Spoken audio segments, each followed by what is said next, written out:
Hello student. आज हमारा topic है क्रिएट टेबल।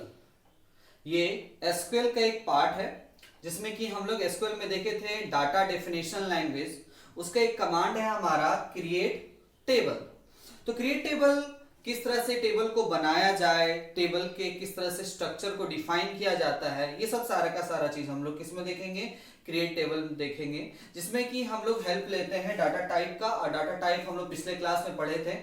जो लोग नहीं समझ रहे हैं वो पिछले मेरे वीडियो को जाकर के देख सकते हैं। तो डाटा टाइप में आपका इंटीजर होता है, कैरेक्टर होता है, फिर आपका वैरचर होता है, डेट एंड टाइम होता है। तो ये सब सारे के बारे में हम अच्छे से डिफाइन करके पिछले वीडियो में मैंने बताया है। तो उस वीडियो को एक बार आप लोग देख लीजिए, उसके बाद आपको टेबल जो क्रिएट करवाया जाता है उसको आपको समझने में थोड़ा सा आसानी होगा। तो सबसे पहले हम लोग देख रहे हैं इसके सिंटैक्स के बारे में। तो टेबल को क्रिएट करने का जो सिंटैक्स है, सबसे पहले एक लिखते हैं क्रिएट टेबल और फिर टेबल का नाम।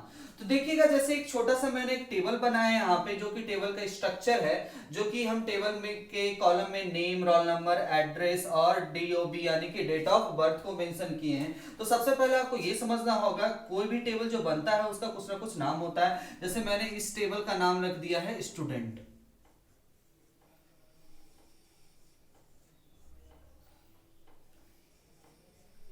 तो अगर आप देख रहे हैं इस टेबल का नाम स्टूडेंट है, तो हम लोग कैसे इस टेबल को क्रिएट करेंगे? तो सबसे पहले क्या लिखेंगे? Create table. Create table. और टेबल के बाद हम लोग क्या लिखे हैं? Table name. तो टेबल नेम हमारा क्या है? तो स्टूडेंट। तो स्टूडेंट लिख देंगे और फिर ब्रैकेट को ओपन कर देंगे, जैसे कि मैंने यहां पे ब्रैकेट को ओपन किया है। फिर उसके बाद आपको मेंशन क्या करना है? हर एक कॉलम का नाम, उसके बाद डाटा टाइप और उसका साइज। तो कॉलम का नाम क्या है आपका? सबसे पहले नेम। तो नेम वाले कॉलम में क्या स्टोर हो सकता है आपका? तो रवि, रमेश, सुरेश, ये सब सारा का सारा चीज स्टोर हो सकता है। तो वो किस डाटा टाइप में आएगा? कैरेक्टर नहीं तो वैरचर। और इस दोनों में से हम मेंशन कर रहे हैं वैरचर। तो वैरचर अगर हम लोग बात करते हैं तो वैरचर मेंशन इस वजह से करते हैं, जितना हमारा स्ट्रिंग का जितना भी हमारा लेंथ होगा बस उसी को वो स्पेस को कवर करता है, उससे ज्यादा कोई स्पेस को कवर नहीं करता है, जो कि हम पिछले वीडियो में बताएं आपको। तो हम वैरचर को लिखे हैं और इसका साइज हम डाल दे रहे हैं 10। अगर आपको दिया हुआ है तो उसी साइज को डालिएगा, ठीक है। अगर नहीं दिया हुआ है तो आप अपने हिसाब से कुछ भी डाल सकते हैं। तो हम लोग देखिएगा, एक कॉलम को मेंशन करने के बाद यहाँ पे हम कॉमा को लगाते हैं, क्योंकि हम देखिएगा यहाँ पे लिखे हैं column name, data type, size, उसके बाद फिर एक कॉमा। इसी वजह से एक कॉलम जब मेरा डिफाइन हो जा रहा है तो उसके बाद में हम लोग क्या कर सकते हैं? कॉमा को डिफाइन करेंगे। फिर दूसरा हमारा जो है वो है हमारा रोल नंबर। तो हम लोग फिर से रोल नंबर जो है, कॉलम का जो नाम है, जो है हमारा क्या है? रोल नंबर, उसको लिखें, जो कि हमारे उसके अंदर किस तरह का डाटा स्टोर हो सकता है? 165, 162। तो ये सब सारे के सारे हमारा कौन सा है? इंटीजर है। तो इंटीजर को मेंशन किए और उसके बाद अगर आप साइज देना चाहते हैं, हम साइज दे देते हैं 3। उसके बाद फिर कॉमा।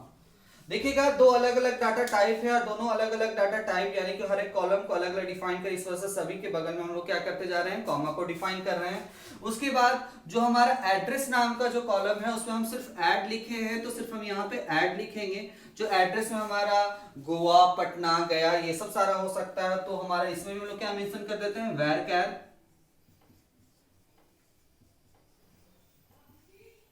वैरचर जिसमें कि साइज हम डाल देते हैं 15।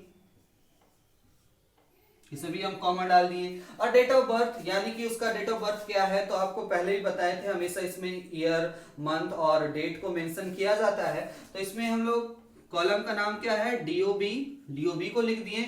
उसके बाद हम लोग इसके डाटा टाइप यानी कि डेट को मेंशन करते हैं। अब इसके बाद देखिएगा, हमारा सारा का सारा कॉलम का नाम डिफाइन हो चुका है, साथ ही साथ उसका डेट को यानी इसके डाटा टाइप का भी डिफाइन हो चुका है। तो उसके बाद हम लोग टेबल को हम लोग क्लोज करते हैं, यानी कि जो हमारा ब्रैकेट ओपन था उसको क्लोज करके फिर लास्ट में हम लोग इसमें सेमीकोलन को मेंशन करते हैं। तो ध्यान दीजिएगा, अगर अलग अलग कॉलम मेरा मेंशन हो जाता है तो कॉमा, अगर पूरा का पूरा टेबल क्रिएट हो जाएगा तो उसके बगल में सेमीकोलन को मेंशन करते हैं।